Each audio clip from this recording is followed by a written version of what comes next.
Assalamualaikum warahmatullahi wabarakatuh. Perkenalkan, nama saya Fitri Audina.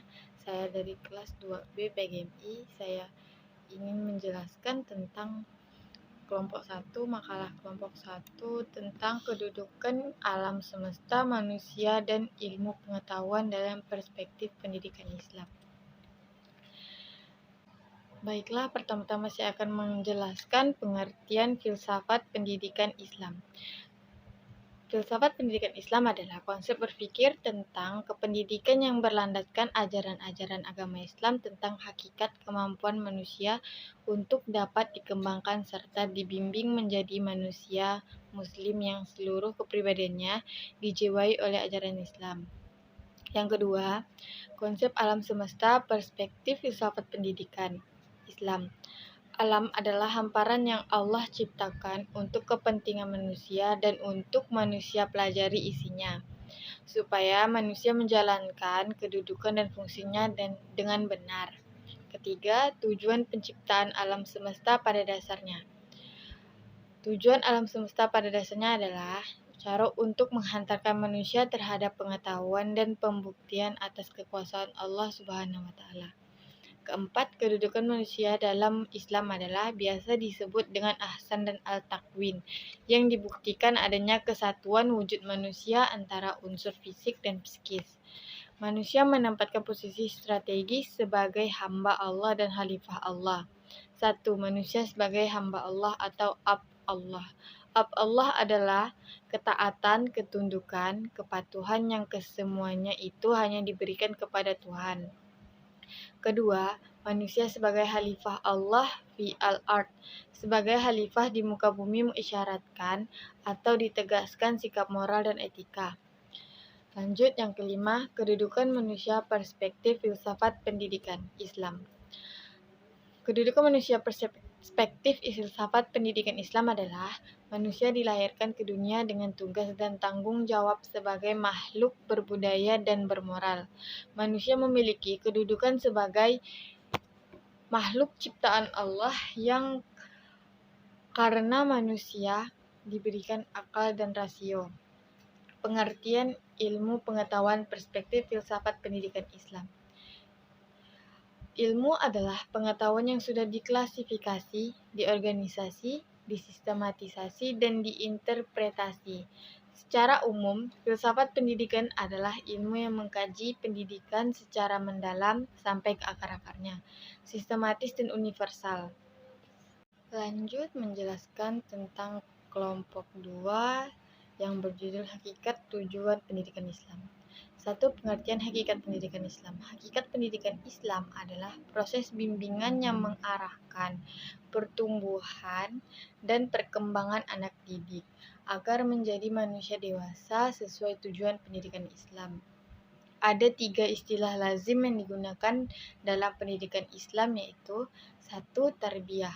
Tarbiyah berasal dari 3 kata asal, yaitu Rabba yarbu yang berarti bertambah dan berkembang, yang kedua Rabia yarbi yang berarti tumbuh, dan yang ketiga Rabba yurba'i yang berarti memperbaiki.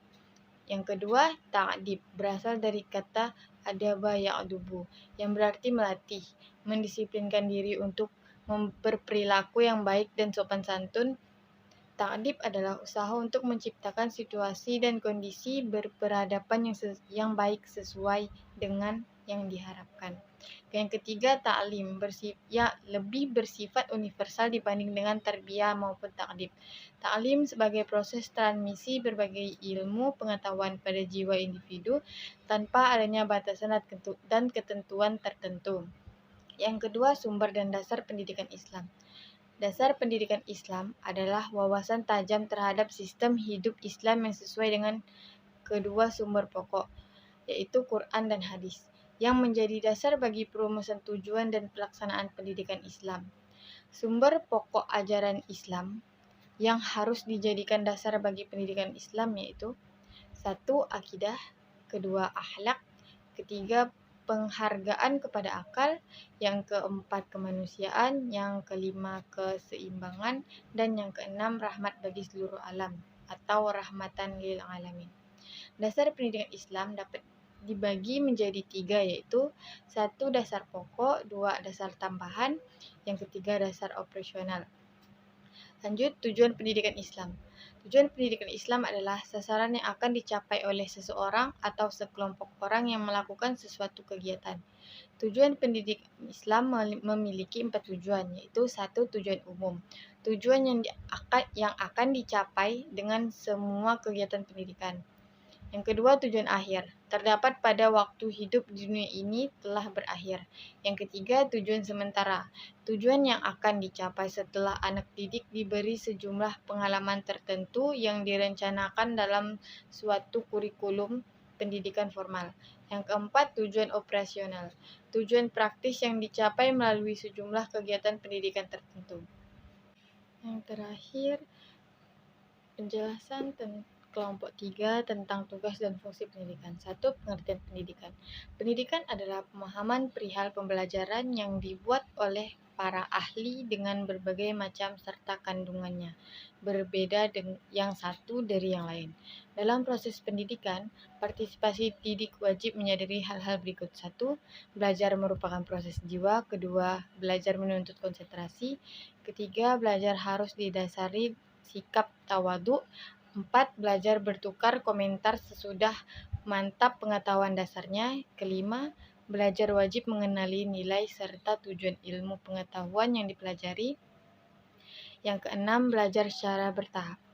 Yang kedua, tujuan pendidikan merupakan menolong supaya anak manusia jadi cakap serta sanggup tutur bertanggung jawab terhadap pengembangan masyarakatnya. Tugas pendidikan dalam pengembangan kemampuan manusia, yakni dalam upaya melindungi serta mengarahkan fitrah ataupun kemampuan tersebut mengarahkan kebaikan serta kesempurnaan. Yang ketiga, tujuan pendidikan. Tujuan pendidikan adalah upaya melenyapkan seluruh sumber penderitaan rakyat dari kebodohan serta ketertinggalan dan guna pembelajaran Indonesia melaporkan bahwa pembelajaran nasional berperan meningkatkan keahlian serta membentuk sifat dan peradaban bangsa bagi yang bermartabat. Jadi, hubungan antara ketiganya adalah menjelaskan tentang filsafat pendidikan Islam. Filsafat pendidikan Islam adalah konsep berpikir tentang kependidikan yang berlandaskan ajaran-ajaran agama Islam tentang hakikat kemampuan manusia untuk dapat dikembangkan serta dibimbing menjadi manusia muslim yang seluruh kepribadiannya dijiwai oleh ajaran Islam. Dan menjelaskan tentang pendidikan Islam. Pendidikan Islam adalah sistem pendidikan yang sengaja didirikan dan diselenggarakan dengan hasrat dan niat untuk ajaran dan nilai-nilai Islam. Jadi, hubungan antara ketiga materi kelompok tersebut menjelaskan tentang filsafat pendidikan Islam dan pendidikan Islam. Dan tujuan pendidikan Islam, hakikat pendidikan Islam. Dan sekian, terima kasih. Itu penjelasan dari saya. Wassalamualaikum warahmatullahi wabarakatuh. Terima kasih.